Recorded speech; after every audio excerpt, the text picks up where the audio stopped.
Real music studio, लाइक subscribe और बेल घंटी को दबाना ना भूलिए।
उता समझिलैया बौसी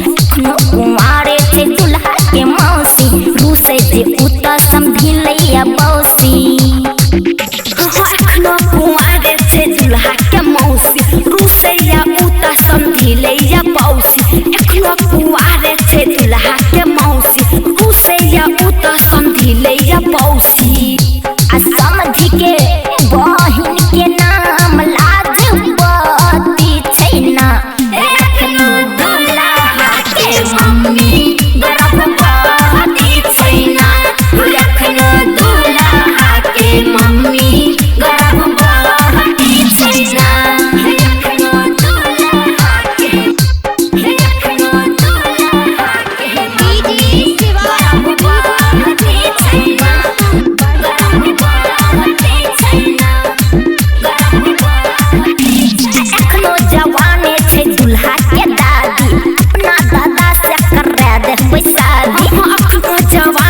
दुल्हा के दादी अपना दादा से कराया पैसा दी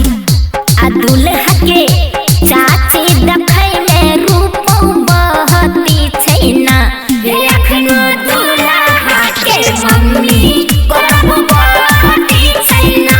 एखनो दुल्हा के मम्मी बहती छैना एखनो दुल्हा के